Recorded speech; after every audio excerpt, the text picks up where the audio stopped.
తాడిపత్రి గారికి ఒక్కసారి మనం ధన్యవాదాలు చెప్పుకున్నాం.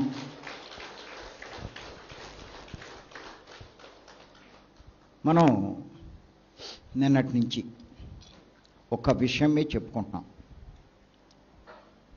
ఏమిటంటే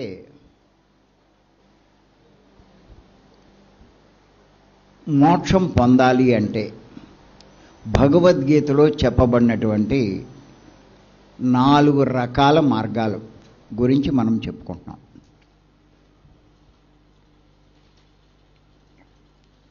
ఇంకేంటంటే లోకంలో ప్రతి ఒక్కడు కోరుకునేది అదే.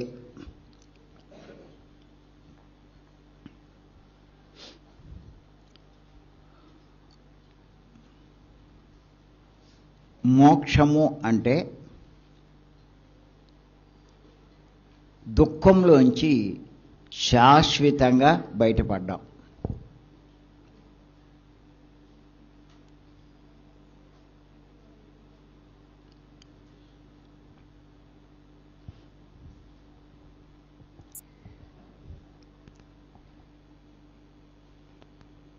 ఎవడు తాత్కాలికంగా బయటపడాలని అనుకోడు.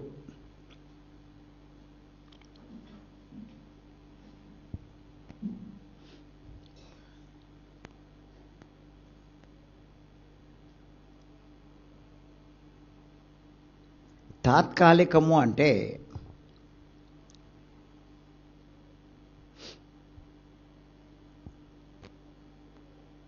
మీకు ఇవాళ కష్టం వచ్చింది,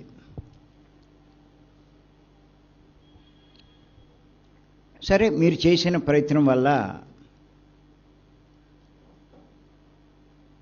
దాంట్లోంచి బయటపడ్డారు.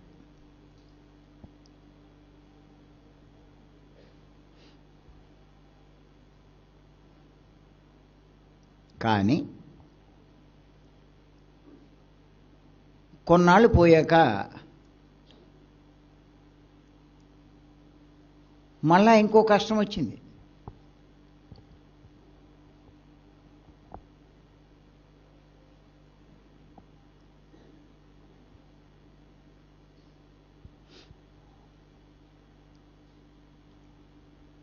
ఏంటి ఉపయోగం చెప్పండి?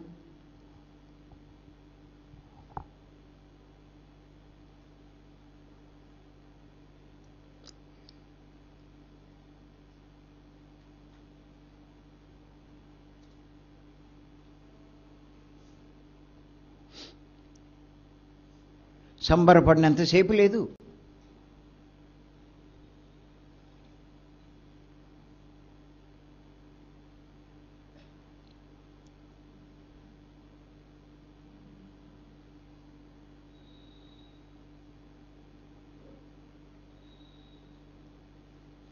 అలా పోయి మళ్ళా వస్తూ ఉంటే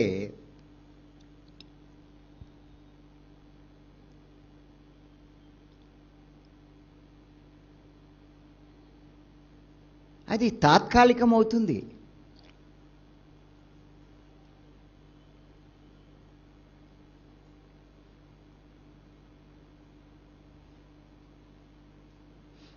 దానివల్ల ప్రయోజనం లేదు.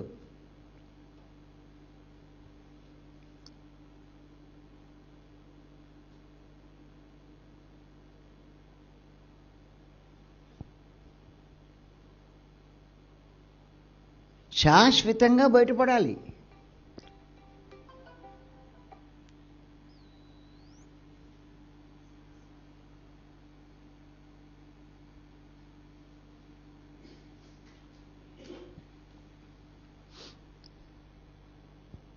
శాశ్వతంగా బయటపడాలి. అప్పుడు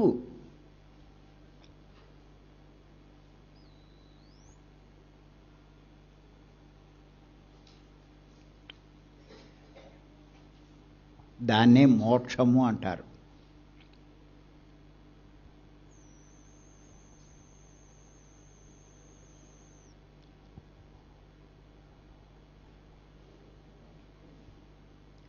బుద్ధుడు నిర్వాణము అన్నాడు.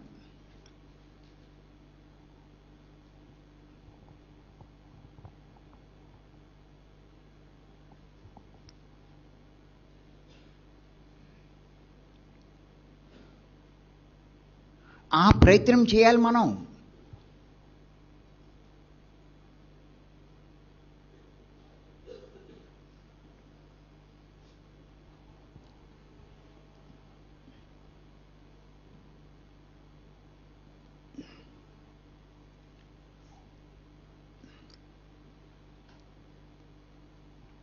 అంటారు కదా, కొడితే ఏనుగు అంతేగాని తోకనే దాన్ని కొడితే ఏంటి ఉపయోగం? అలాగే సాధిస్తే, ప్రయత్నిస్తే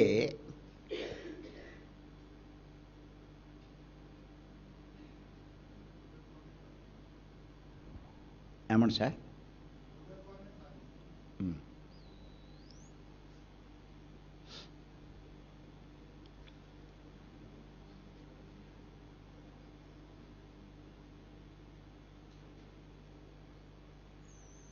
అదే సాధించాలి.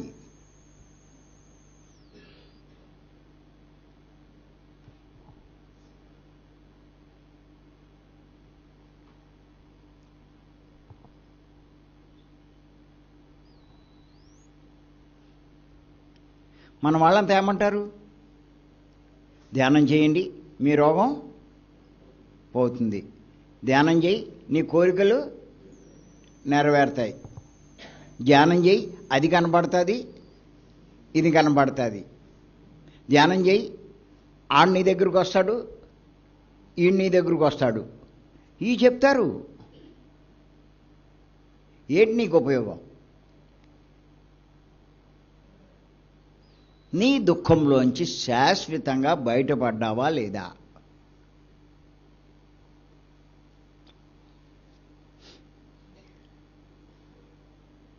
అది కావాలి.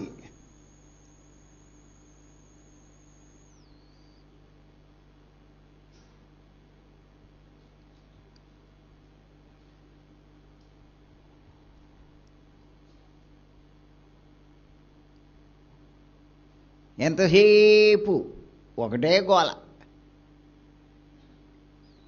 నేను, నా పిల్లలు, నా మొగుడు, నా పెళ్ళం, నా కుటుంబం బాగుంటే చాలు.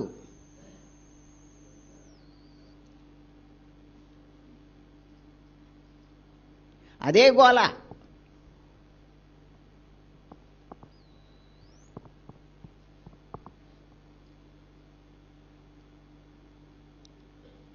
ఎన్నాళ్ళు బాగుంటారండి? ప్రతి ఒక్కళ్ళ జీవితంలో కొన్నాళ్ళు బాగానే ఉంటారు అందరూ.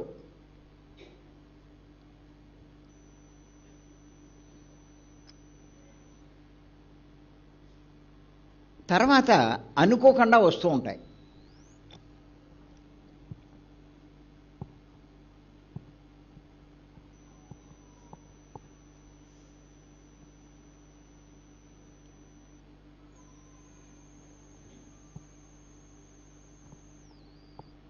ఏం చేస్తావు?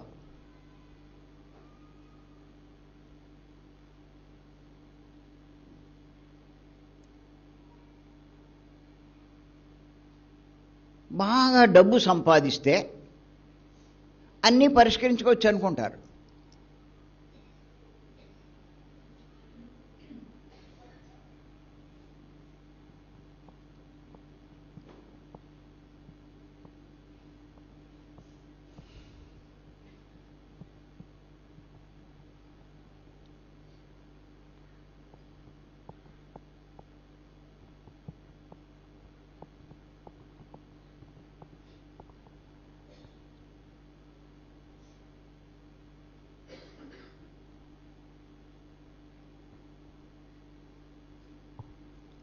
ఎంత డబ్బున్నా గుర్తుపెట్టుకోండి, డబ్బు మిమ్మల్ని కాపాడలేదు.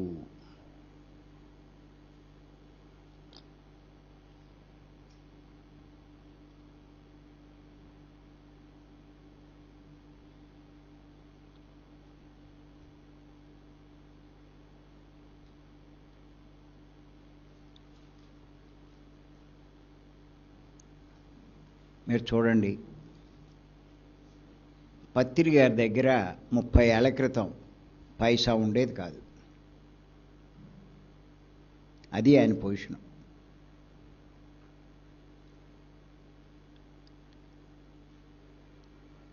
ఈ 30 ఏళ్లలో ఆయన ఏ స్థాయికి వచ్చారు అంటే, ఆయన కోసం కోట్లు ఖర్చు పెట్టడానికి కూడా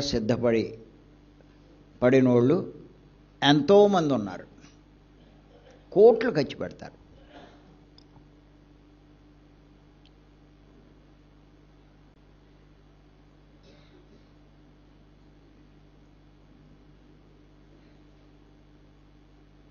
ఆయన మనకి పిఎంసి ఛానల్ పెట్టాలి అని అంటే ఎన్ని కోట్లు షేర్లు కట్టారండి మన వాళ్ళు. ఒక నెల 2 నెలల్లోనే అన్ని కోట్లు. ఈ ప్రాజెక్టులు కావాలి అంటే కోట్లు విలువ చేసే ఎన్ని ప్రాజెక్టులు వచ్చినాయండి.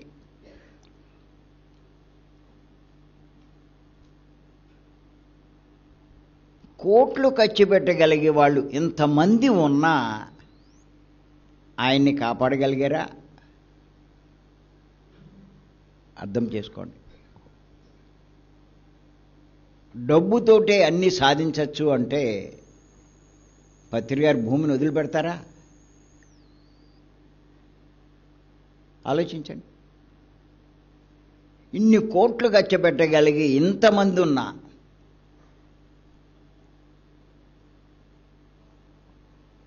ఆయనంటే ప్రాణం ఇవ్వగలిగిన వాళ్ళు ఎంతమంది ఉన్నా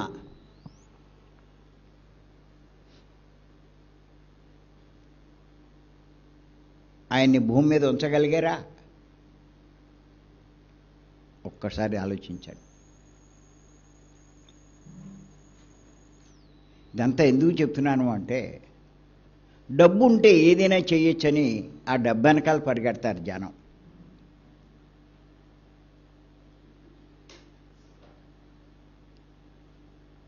అది నీ కష్టాలను తొలగించలేదు.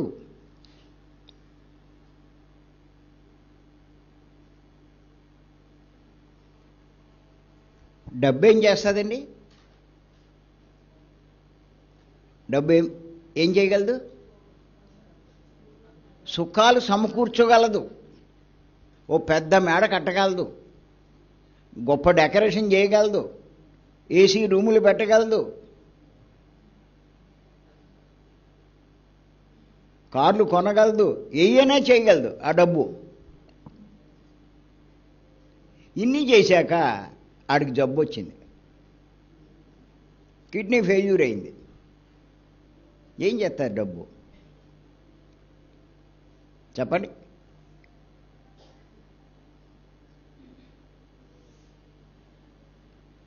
గుర్తెట్టుకోండి, డబ్బు కాదు మనల్ని కాపాడేది.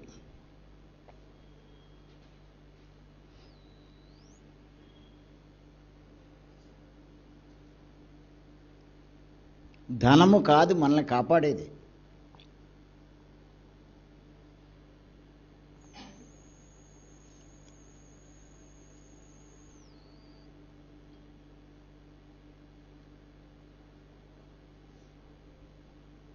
ధనము కాదు ఈ దుఃఖంలోంచి మనల్ని బయటపడేసేది.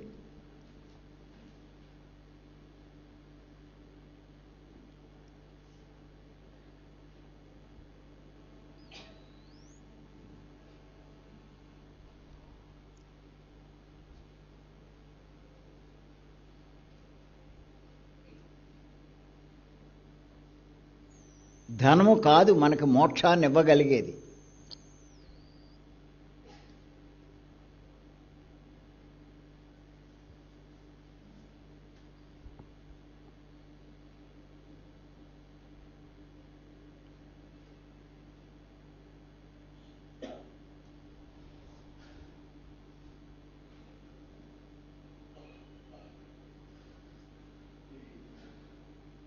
ధనమే మోక్షం ఇస్తే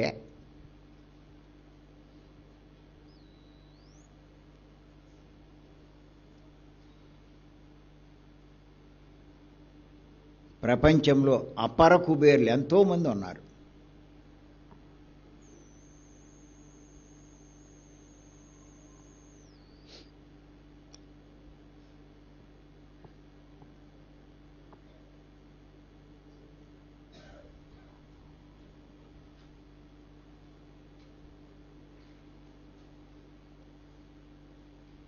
వాళ్ళు ఏమంటారంటే, నాదంతా ఇచ్చేస్తాను, నాకు మోక్షం ఇయ్యి అంటారు.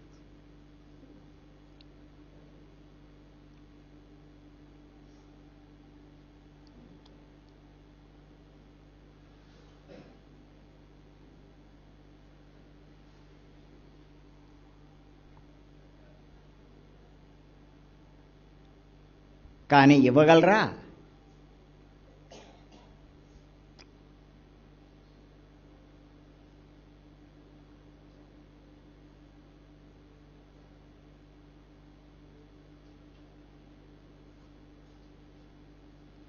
అందుచేత గుర్తెట్టుకోండి,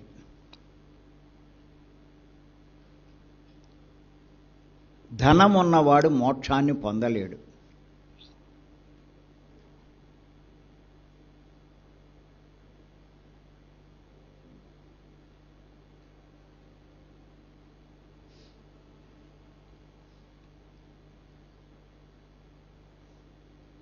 ఎవరు పొందగలరు?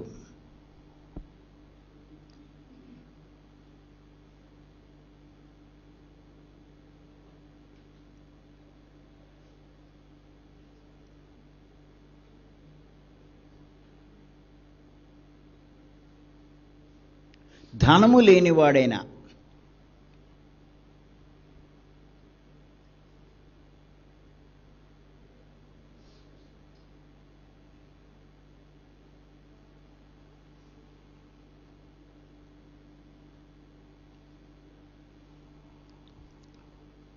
శ్రీకృష్ణ భగవానుని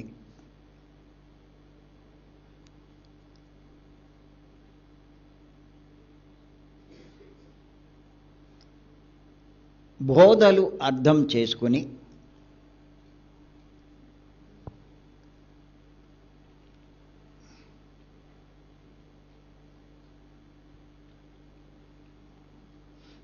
దాన్ని అనుసరించేవాడే ఆ మోక్షాన్ని పొందుతాడు.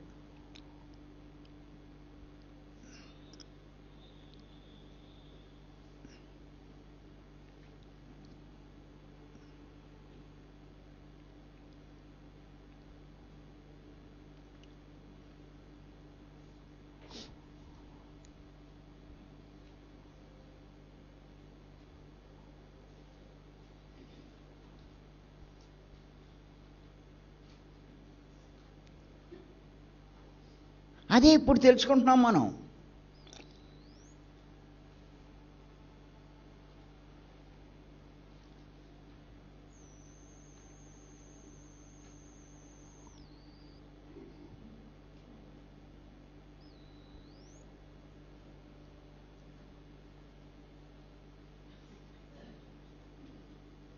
ఏమిటది?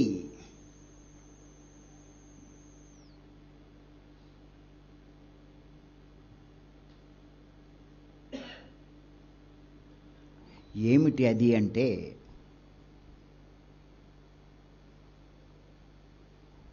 జ్ఞాని కావడం.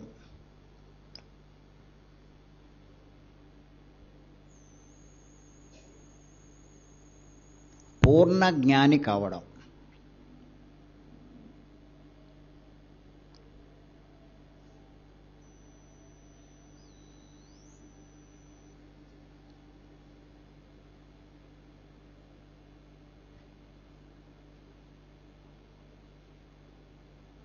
ఆ జ్ఞానమే మీకు మోక్షాన్ని ఇవ్వగలదు. కానీ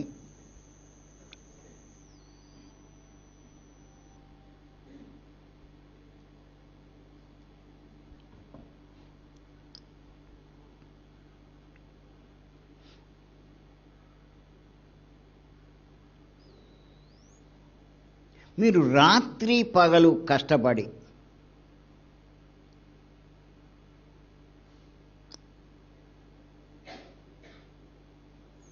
ఆరాటపడి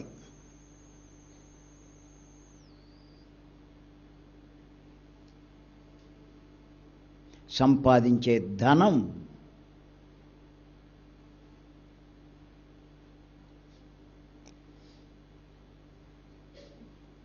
మీకు వచ్చిన చిన్న కష్టం కూడా తొలగించలేదు.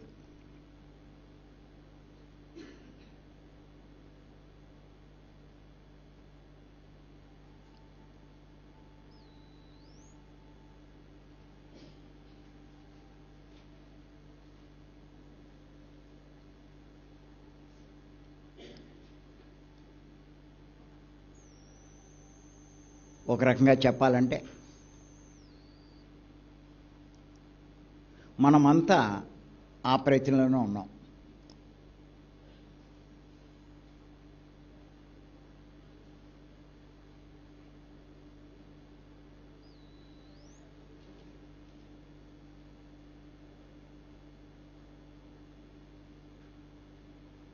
ఆ మార్గంలోనే ఉన్నాం.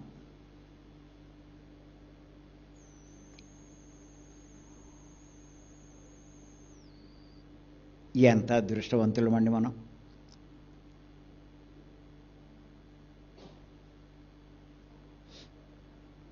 అవునంటారా కాదంటారా?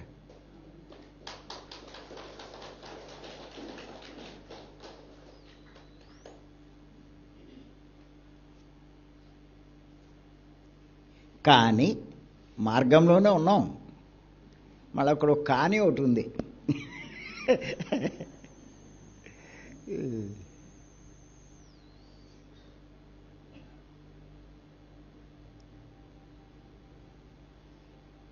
ఈ మాయలో పడ్డం వల్ల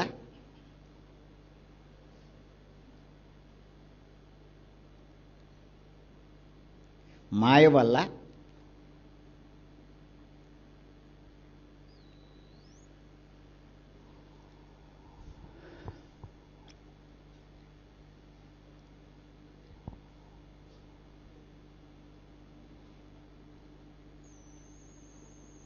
మమకారం వల్ల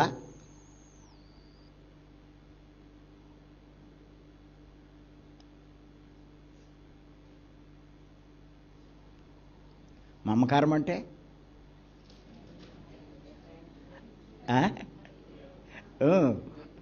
అంతులేని ఇష్టం.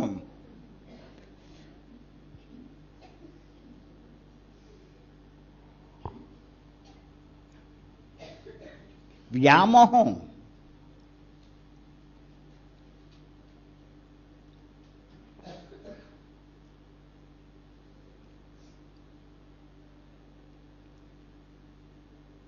కొంతమందికి డబ్బు మీద మమకారం ఉంటుందంటారా ఉండదంటారా? అమ్మో, చాలా ఉంటుంది. ఎంత ఉన్నా ఇంకా కావాలి ఏంటో అలా చూస్తూ మురిసిపోతారు.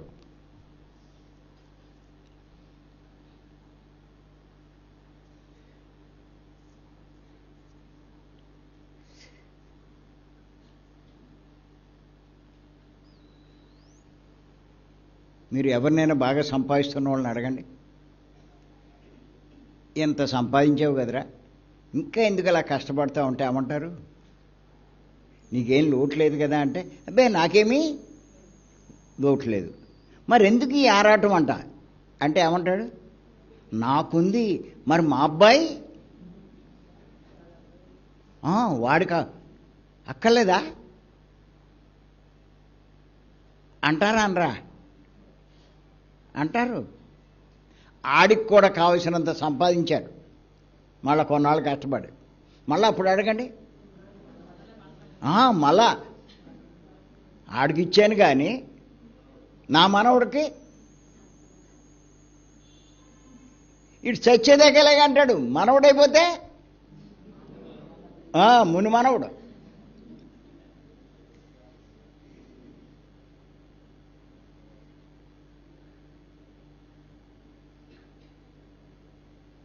అదో తృప్తి ఆడికి, అలా వెళ్ళిపోతే చాలు.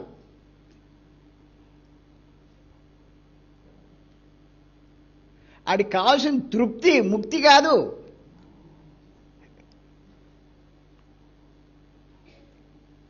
తన కోసం సంపాదించుకున్నాడు, తన తిండికి అవసరాలకి అంటే అది పర్వాలా.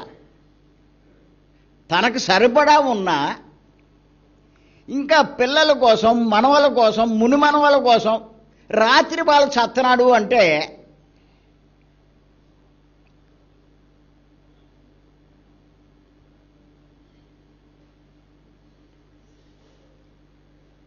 ఎందుకు అంటే, ఇంతమంది కోసం సంపాదిస్తున్నాడు అంటే ఎందుకు? వాళ్ళకి అలా ఇచ్చి వెళ్తే ఆడికి ఎంతో తృప్తి.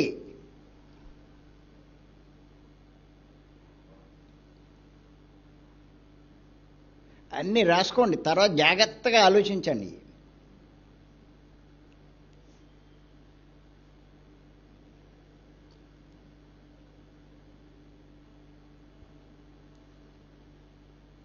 అలా బతుకంతా దేనికోసం? తృప్తి కోసం, డబ్బు కోసం కాదు.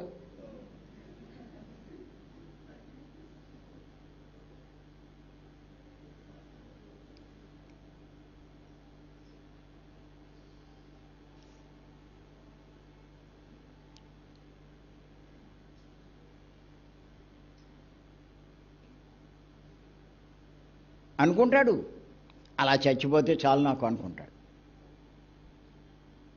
ఇంకేముందిరా, నా పిల్లలకి మనవలకి బా నా ఇంకేం అక్కర్లేదు, ఇలా చచ్చిపోయినా అంటాడా? అందా?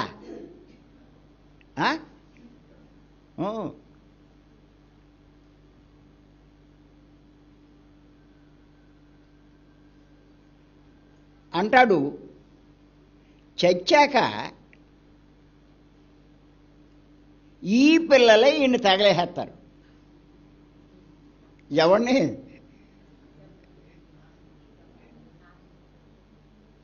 ఆడనే.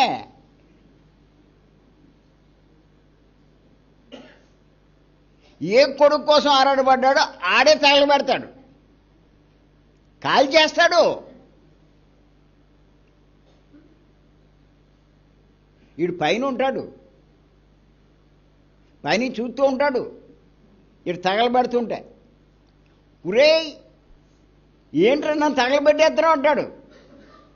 వీడు మాట్లాంటారు ఇటళ్ళు, ఆడి పని ఆడిదే. ఊర్దుంపతగా మీకోసం నేను ఇంత ఆరాట పడితే నన్ను కాల్ చేస్తున్నారా?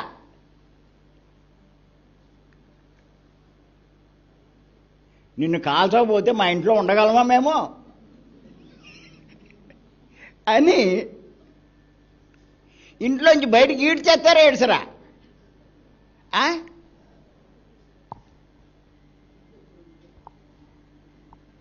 ఇంకా నీకు ఏసీ రూమ్ కావాలి దుబ్బుదామని నడు బయటికి అంటారు, లాగి పడేస్తారు. లాగేస్తారా? ఎలాగరా? నిర్మోహమాటంగా. పోలే మా నాన్నే కట్టుకున్నాడు, మా నాన్నే ఏసీ రూమ్ పెట్టుకున్నాడు, ఈ మంచాలు ఇవన్నీ కొనుక్కున్నాడు, పోలే ఒక గంట ఉండేద్దాం, ఉంచుతారా? ఏం చేస్తారు? డాక్టర్ గారు అయిపోయాడు అనగానే ఇలా బయటికి లాగేస్తారు. విచిత్రం ఏంటంటే వీడు కొత్త బూట్లు కొన్నాడు, చెప్పులు, వాటిని మటుకు ఇంట్లోనే ఉండేస్తారు. ఈయన మటుకు లాగేస్తారు. అంటే ఇప్పుడు వీడి బతికి ఏమైంది? ఆ చెప్పుల కంట హీనమైపోయింది.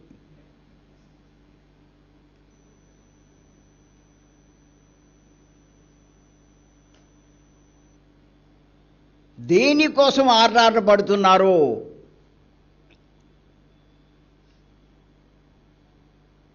అది చెప్పుల కంట హీనమైపోద్ది, గుర్తెట్టుకోండి.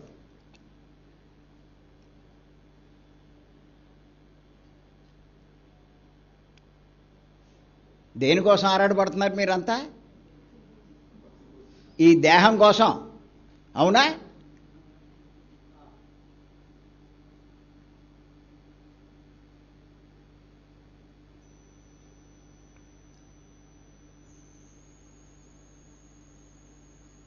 దీనికి రకరకాల మేకప్లు చేస్తారు, రకరకాల బట్టలు కడతారు,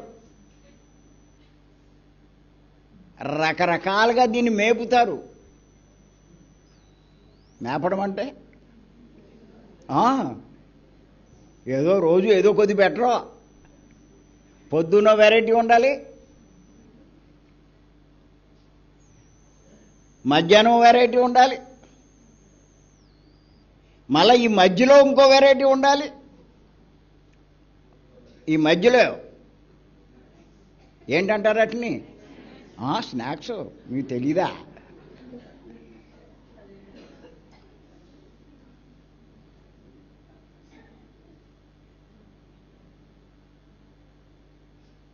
సాయంత్రం ఒకటి ఉండాలి, మళ్ళా ఆ మధ్యలో ఇంకోటి ఉండాలి.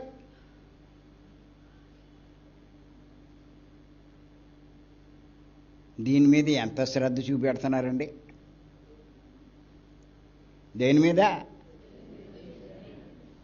ఈడ్చి పడేసే ఈ శరీరం మీద. ఎవరు ఈడ్చేస్తారు? ఆ కొడుకులే.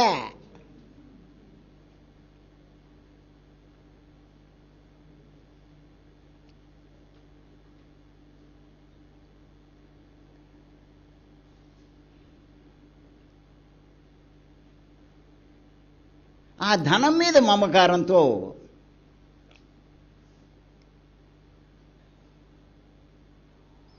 వీడిని మర్చిపోయారు. వీడు ఇంతకీ వాడవుడు?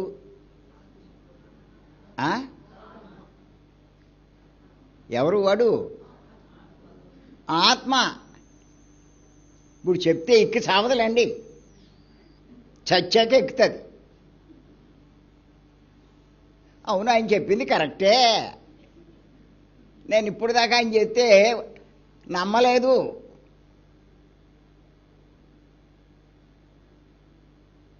ఎప్పుడైతే మీరు చచ్చాక ఇందులో ఈ దేహంలోంచి బయటకు వస్తారో, ఈ దేహాన్ని కాల్చేసి తగలెడతారో అప్పుడు అర్థమవుతుంది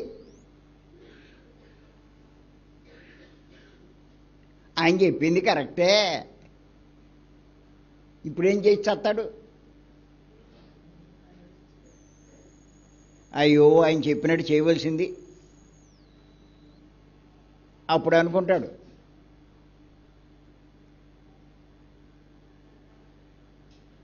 దాన్ని ఏమంటారు? చేతులు కాలేక ఆకులు పట్టుకున్నాడంటే ఎవడో.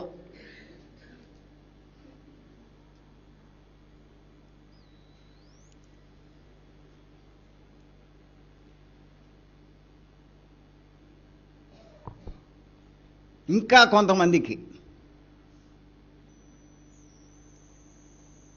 వాళ్ళ అబ్బాయి అంటే ఎంత ఇష్టమో.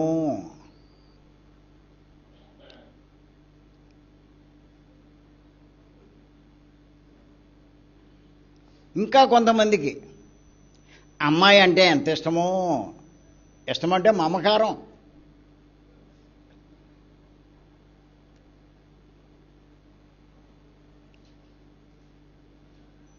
వాళ్ళ కోసం ఈ పనులన్నీ మానేస్తారు వాళ్ళు. ఏం పనులు? ఈ మోక్షాన్ని పొందే ప్రయత్నం.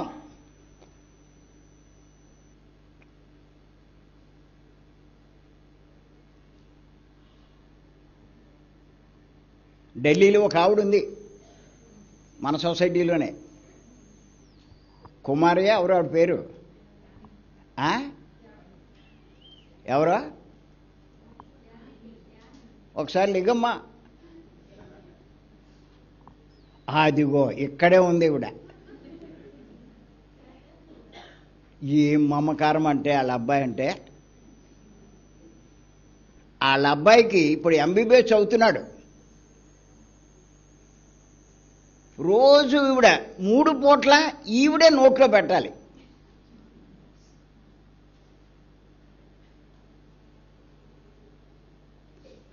తెల్లాడండి ఎదవ అంటది.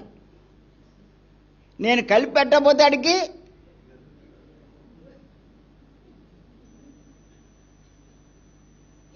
వాళ్ళ ఆయన ఏమో విజయవాడ గుంటూరులో ఉంటాడు, అబ్బాయి ఏమో ఢిల్లీలో ఉద్యోగం. ఎంబీబీఎస్ ఉద్యోగమే కదమ్మా. జాబ్ చేస్తున్నాడా? అదేమ్మా, కార్డియాలజిస్టు.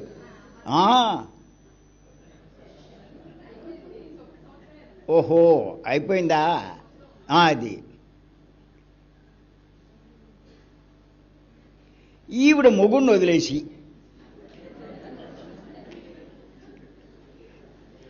ఇన్ని సంవత్సరాలు ఆడికి తిండాడుతుంది.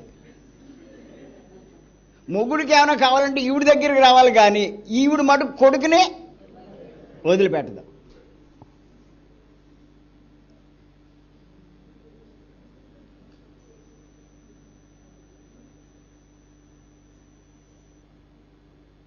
ఊరికే ఈవిడిని అంటున్నాం కానీ అమ్మా ఇక్కడ చాలామంది ఉన్నారు.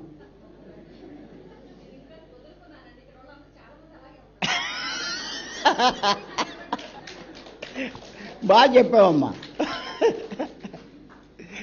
నువ్వు వదులుకున్నావు కాబట్టి ఇక్కడికి వచ్చావు, లేకపోతే నీ గుండె అక్కడే అయిపోను. నువ్వు ఇక్కడికి వచ్చే లోపల దారిలో అక్కడ ట్రైన్లో అయిపోను.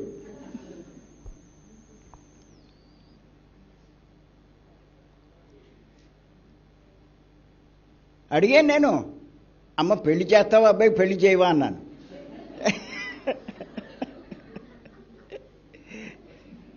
పెళ్లి కూడా చేస్తామండి అంది.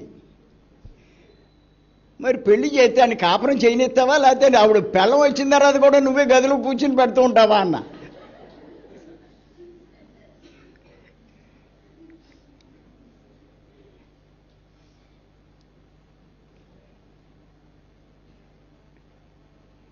ఏమండి, పెళ్ళైన వాళ్ళకు కూడా తల్లి తినిపిస్తూ ఉంటుందా?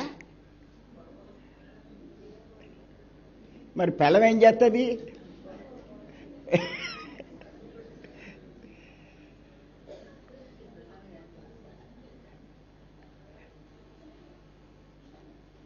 ఎంత మమకారమో. అమ్మ నువ్వు చెప్పింది కరెక్టేనమ్మా.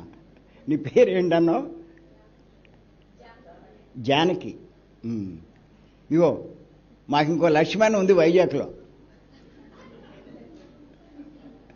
లేచి నుంచోమ్మా. ఓయ్ మీకు మిమ్మల్ని ఏమీ లేచి నుంచోబెట్టడం కాదమ్మా, మిగతా వాళ్ళకు కూడా కొంచెం అర్థం అవుతే కొంచెం కొంత దీంట్లోకి దారి మళ్ళుతారు, అంతకన్నా ఇంకేం కాదు. మీరు వచ్చింది ఒకటి, చేస్తున్నది ఒకటి. ఈవిడికి 2 పిల్లలు ఉన్నారు. ఈ యాన్లోకి బాగానే వచ్చింది, కానీ ఎందుకో సడన్గా వాళ్ళ మీద మమకారం పెరిగిపోయింది. ఇంచుమించు ఒక 6 మాసాల ఏడాదా 6 నెలలు వదిలేసింది ఈ జ్ఞానాన్ని వాళ్ళ కోసం. మళ్ళా ఎందుకో కళ్ళు తెరిచింది, ఏదో ఇక్కడికి వచ్చింది. ఎంత పట్టుదలగా వచ్చిందంటే 18 గంటలు బస్సు ప్రయాణం చేసి వచ్చింది ఇక్కడికి.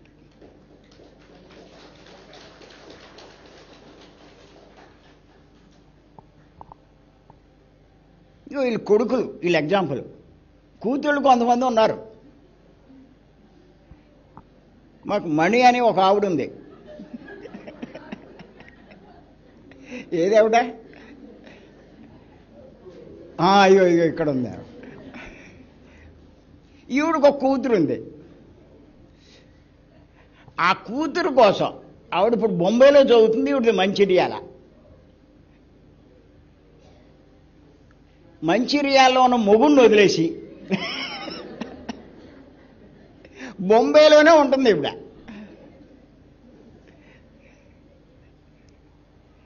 ఊరికే ఎగ్జాంపుల్ చెప్తున్నాను, ఇంకా చాలామంది ఉన్నారు ఇక్కడ. ఆ మేడం చెప్పింది కరెక్ట్. జానకి కదమ్మా.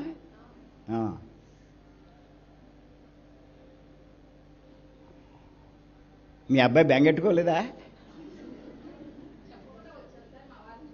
చచ్చిపోతాడు మీ అబ్బాయి.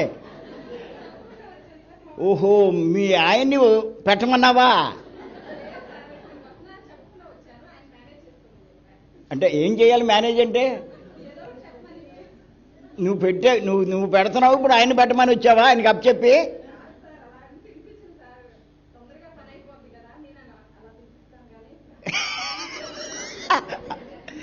నువ్వు ఎన్ని కారణాలు చెప్పు.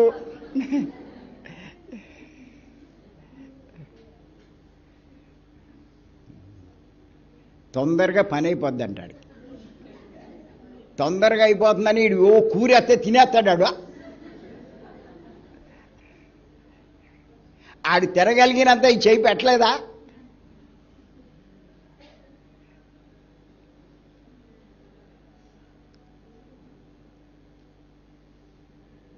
ఉన్నారు ఇక్కడ, బోళ్ళు మంది ఉన్నారు. చెప్తున్నానుగా, ఒకడికి ధనం మీద మమకారం, దాన్ని వదిలిపెట్టావు. ఇంకొకళ్ళకి పిల్లల మీద మమకారం, ఇంకొకళ్ళకి భార్య మీద లేకపోతే భర్త మీద, వాళ్ళ మీదకి మమకారం. వాళ్ళ కోసం వీళ్ళ జీవితాన్ని త్యాగం చేసేస్తారు. వాళ్ళ అవసరాలు చూసుకోవడం కాదు, వీళ్ళ జీవితమే వాళ్ళకి అర్పిస్తారు.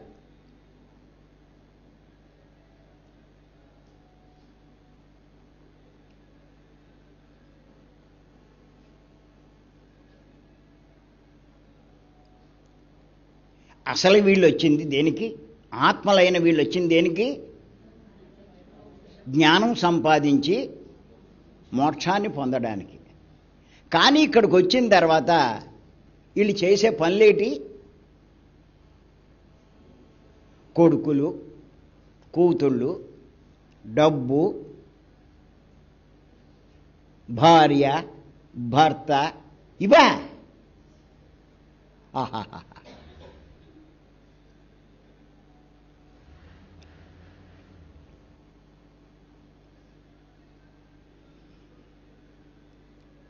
ఇంకా నయం, పత్రిక పరిచయం ఏర్పడడం వల్ల కనీసం ఇలాగైనా వస్తున్నాం అప్పుడప్పుడు.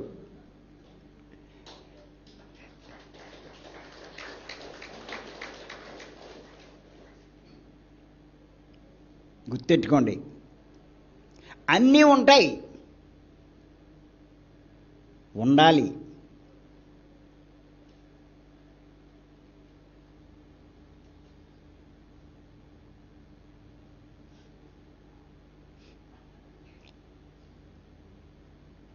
ఉండకూడదని నేను అంటంలా. అన్నిటితోటి ఉండండి, అనుభవించండి.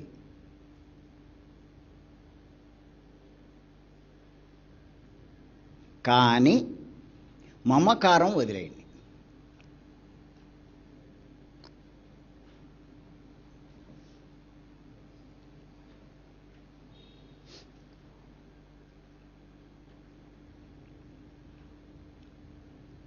భర్తతో ఉండండి, భర్త మీద మమకారం ఉండకూడదు. పిల్లలతో ఉండండి, పిల్లల మీద మమకారం ఉండదు. ధనం సంపాదించుకోండి, ధనం మీద మమకారం వదిలేయండి. అదే నా సర్వస్వం, అది లేకపోతే నేను ఉండలేను, నేను ఉన్నా ఒకటే లేకపోయినా ఒకటే అనే భావాలతో ఉంటారు. దాన్నే మమకారం అంటారు. వాళ్ళ కోసం, వాటి కోసం.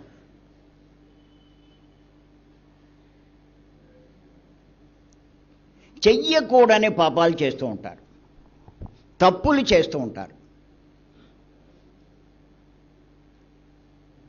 అధర్మంగా వ్యవహరిస్తూ ఉంటారు.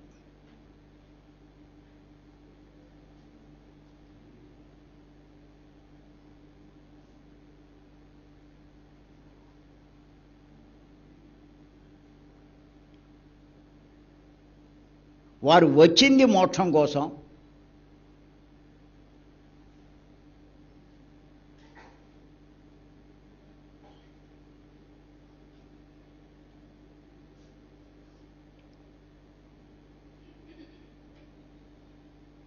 అంటే ఊర్ధ్వలోకాలు చేరుకోవడం కోసం.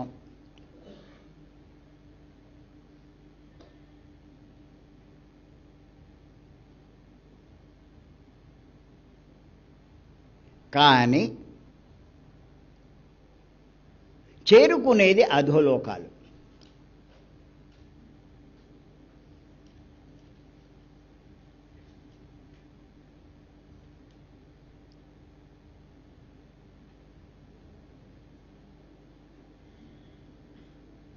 నా పాయింట్ ఏమన్నా అర్థమవుతుందో అర్థం కావట్లేదా? చేరుకోవాల్సింది ఊర్ధ్వలోకాలు, చేరుకునేది అధోలోకాలు. వీళ్ళు వచ్చి లాభం పొందారా, నష్టపోయారా?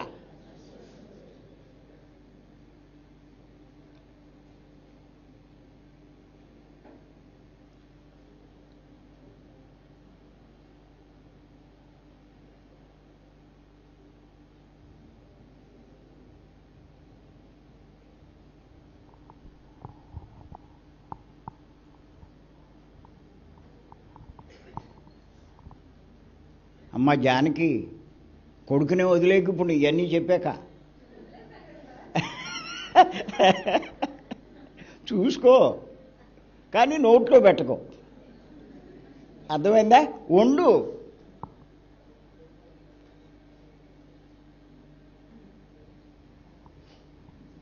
కాస్త పెళ్ళం వచ్చేదాకా. పెళ్ళం వచ్చాక పని ఎవరిది?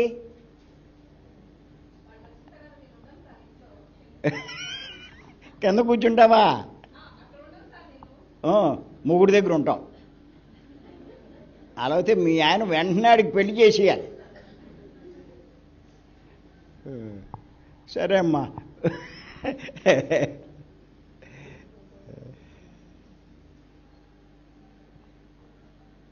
ఒక్కడేనా అబ్బాయి? మరి రెండోడికి? ఓహో, మరి ఆడు బతికి ఎలాగా? ఆడికి ఆవిడ పెడతాడు.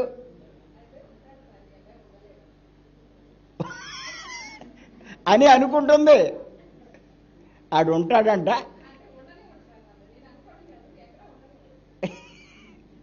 ఈ తలకాయ ఎక్కడ ఉంటే అక్కడ అవుతుంది. ఈ ఎంబీబీఎస్ చదివినోడు ఆడు బతికాడు బతకలేడు.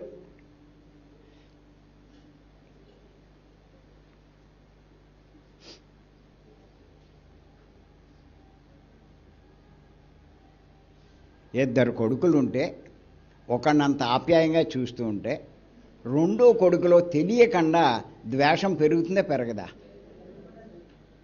అవకాశం కల్పిస్తున్నాను.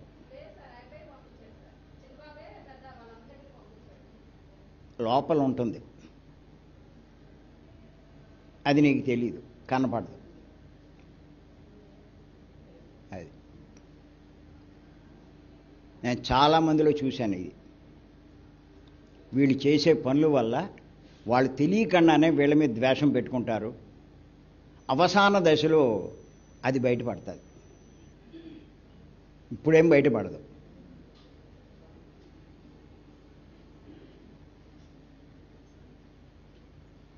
చాలా కేసులు చూశాను. మనం చేసే ప్రయత్నం ఎలా ఉండాలి అంటే పార్షియాలిటీ కనిపించకూడదు. పిల్లల మీద ఒకళ్ళని అధికంగా చూడడం, ఒకళ్ళని తక్కువ చూడడం.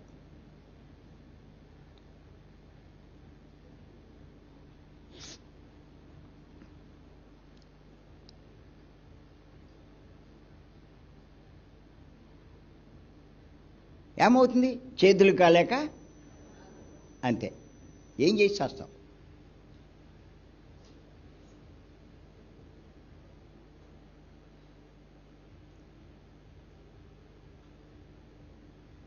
అని చేత గుర్తెట్టుకోండి. వచ్చింది ఒకదాని కోసం, ఇక్కడ చేస్తున్నది ఇంకొకటి.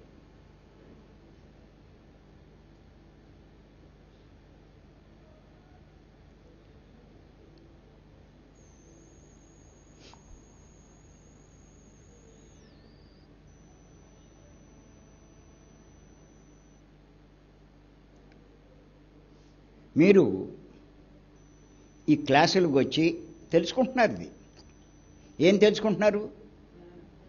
నే మొఖం ఏం తెలుసుకుంటున్నారు? మోక్షం పొందాలని. ఇప్పుడు పొద్దునుంచి చెప్పట్లేదు నేను. మన లక్ష్యం ఏంటి? మోక్షం అంటే ఏంటి?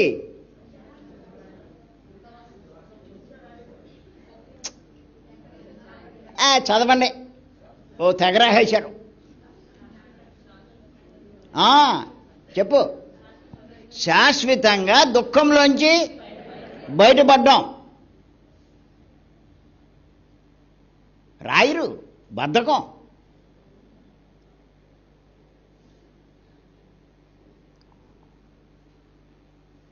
వచ్చింది దానికోసం, పడింది వ్యామోహంలో, మమకారంలో.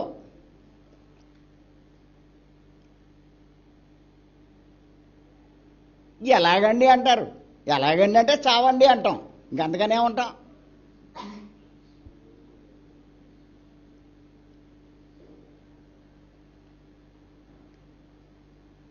పత్రి గారు ఏం చెప్పారంటే, దేహానికి 50% కేటాయించండి, దేహ అవసరాలకి, దేహ సంబంధమైన సంసారానికి, దానికి 50%. 50% ఆత్మైన మీకు కేటాయించుకోండి అంటారు.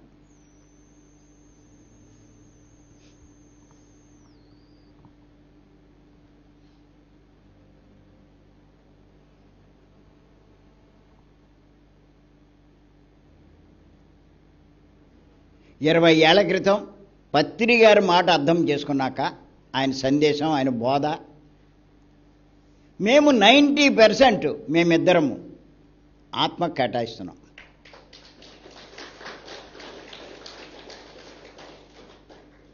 టెన్ 10% ఇంకా ఉంది, లేదని అనం. పత్రి గారు 100% కేటాయించారు. ఆ పిల్లలు, డబ్బు, ఈ గొడవ ఏమీ అక్కర్లేదండి. ఎంతసేపు ఆత్మ ఉన్నతే.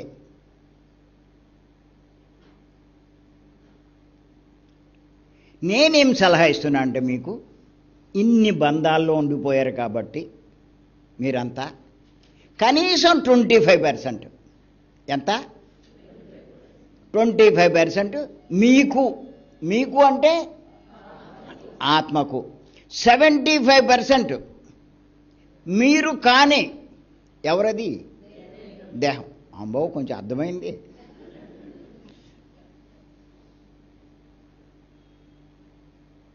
కేటాయించుకోండి. రాయిగా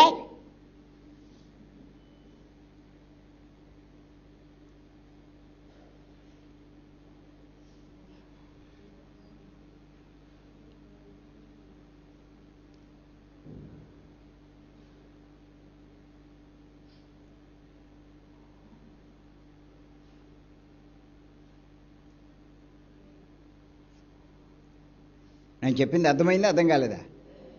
అది కూడా కేటాయించరా? చావండి. లేకపోతే పత్రి గారు 50-50 అంటే నేనేమంటున్నాను 25-75.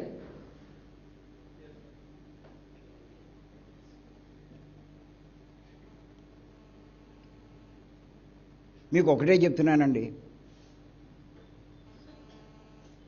నెలలో ఎన్ని రోజులు ఉన్నాయి? 30 రోజులు ఉన్నాయి. నేనేమంటున్నానంటే 3 రోజులు మీకు అంటే ఆత్మకి కేటాయించండి. అంటే భీమవరం ఉండండి.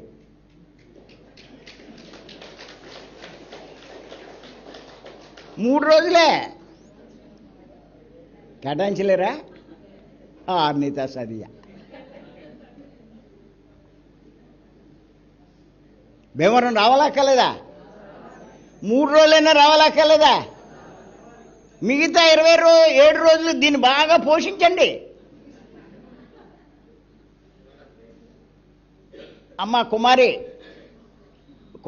ఇవి పేరు జానకి, మర్చిపోతున్నానమ్మా. 3 రోజులు భీమవరం, 27 రోజులు ఢిల్లీ. చాలా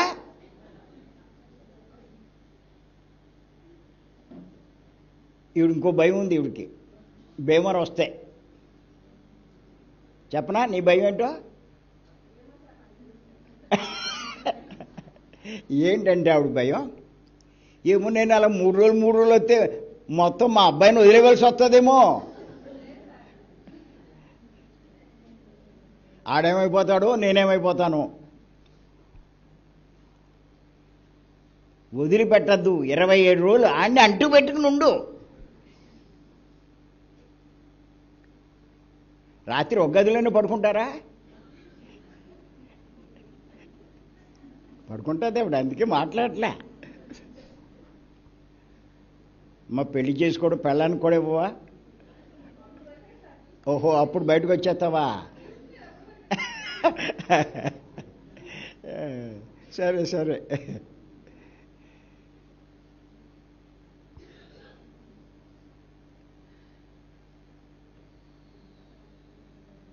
ఏమండి 3 రోజులు కేటాయించలేరా?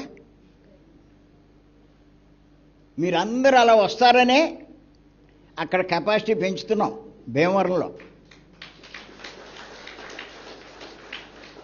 ఇప్పటిదాకా 300 మందికే అకామిడేషన్ ఉండేది, ఇప్పుడు 600 మందికి పెంచుతున్నాం. ఎంతమంది వచ్చినా పర్లా.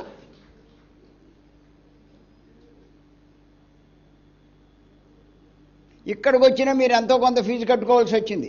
భీమవరం వస్తే మటుకు ఫీజు లేదు. ఊరికే ముందు గ్యారంటీ కోసం కట్టిస్తాం, మీరు రాగానే రిఫండ్ ఇచ్చేస్తాం. ఉపయోగించుకోండి. ఆత్మ అన్న విషయం గుర్తెట్టుకోండి. నేను ఆత్మను, ఈ దేహం కాదు. నాకు కావాల్సింది జ్ఞానం, ధనం కాదు.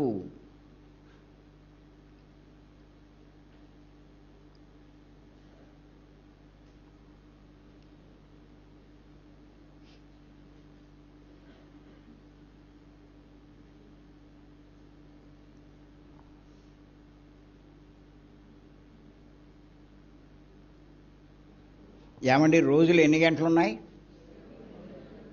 24 అను. లెక్కలన్నీ బాగానే తెలుసు మీకు. 24 గంటల్లో ఒక 4 గంటలు ఉదయం జూము మేము కండక్ట్ చేస్తున్నాం. 4 నుంచి 8 దాకా. ఈ 4 గంటలు ఆత్మ కేటాయించండి, అంటే మీకు కేటాయించుకోండి. మిగతా 20 గంటలు దేనికి? దేహానికి కేటాయించుకోండి. అది నేను చెప్పేది.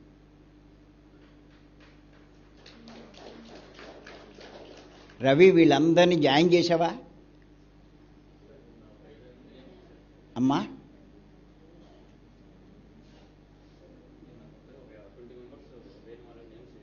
అవును, మిగతా వాళ్ళంతా ఉన్నట్టేనా మన గ్రూపులో? లేదు, నువ్వు ఏదో గ్రూప్ పెట్టి జాయిన్ చేసే అందులో మొత్తం అందరినీ. మన నెంబర్లు, రిజిస్ట్రేషన్లో నెంబర్లు తీసుకున్నారు కదా.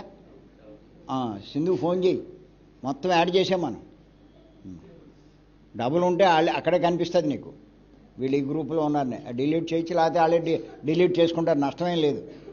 మనం జాయిన్ చేసేంత మాట.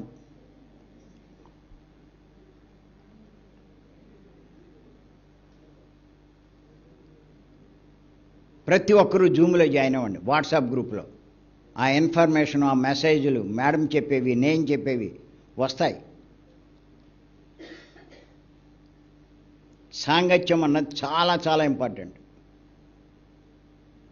ఎప్పుడు మీరు సరైన లైన్లో ఉంటారు, దారి తప్పరు. అర్థమవుతుంది? అర్థం కావట్లేదా?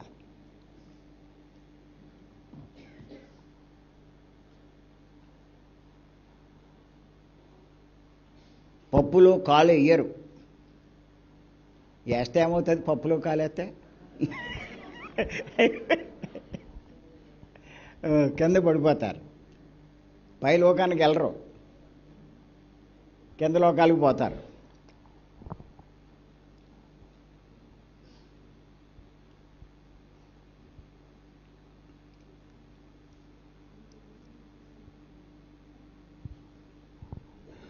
కొంచెం మమకారం వదులుకోండి. మొగుడిని వదలకండి, పెళ్ళాన్ని వదలకండి, పిల్లల్ని వదలకండి. వాళ్ళకి అవసరాలు చూసుకోండి. ఇంకా కొంతమంది ఉన్నారు కొంచెం ఓవర్ యాక్షన్, ఈ ఆడవాళ్ళు బాగా ఎక్కేసినట్టు ఆ మొగుడు నిర్లక్ష్యం చేస్తాడు. ఆడెంతో సహకారం చేసే భర్త కూడా రివర్స్ అయిపోతాడు. భార్యాభర్త అన్నాక ఒకటి అవసరాలు వాళ్ళు ఉంటాయో ఉండవా? మరి భర్త అవసరాలు చూసుకోవాలక్కర్లేదా? నీ ధర్మం అది నెరవేర్చుకుంటూ ఈ పని చూసుకోండి. పిల్లలు వాళ్ళ అవసరాలు చూడండి. అవసరాలంటే అర్థమవుతే సరిపోద్ది. వండి పెట్టండి, నోట్లో పెట్టకండి.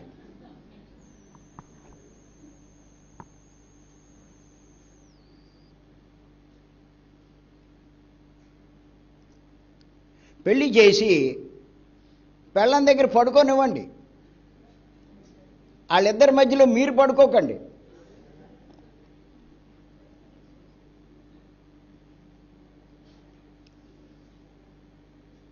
మా జానకి ఏంటో భయం,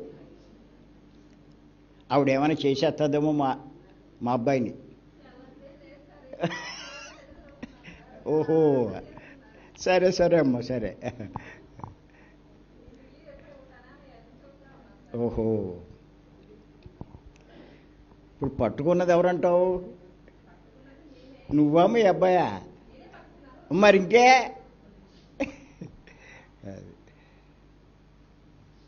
అమ్మా, ఇలాంటి కేసులు చాలా ఉన్నాయి ఇక్కడ, 50% ఉంటాయి ఇక్కడ.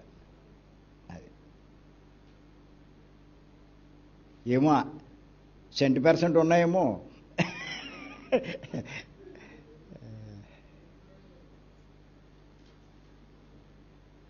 అంచేత వచ్చింది ఒకటి, చేసేది ఇంకొకటి. ఎందుకు ఇటువంటి స్థితి వచ్చింది అంటే జ్ఞానం లేకపోవడమే.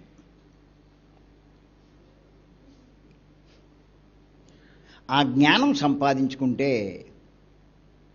మీరు చేయవలసిందే చేస్తారు. అటువంటి జ్ఞానం పొందే మార్గమే శ్రీకృష్ణ భగవానుడు భగవద్గీత ద్వారా మనకు అందించాడు.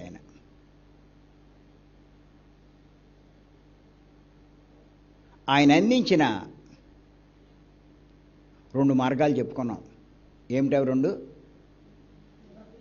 భక్తి మార్గం, కర్మ మార్గం. ఇంకా 2 ఉన్నాయి. ఏమిటవి? జ్ఞాన మార్గం, యోగ మార్గం. తెలుసుకుందాం.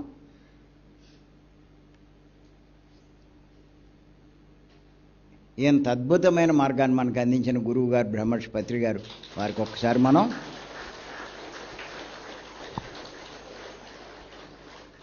Thank you.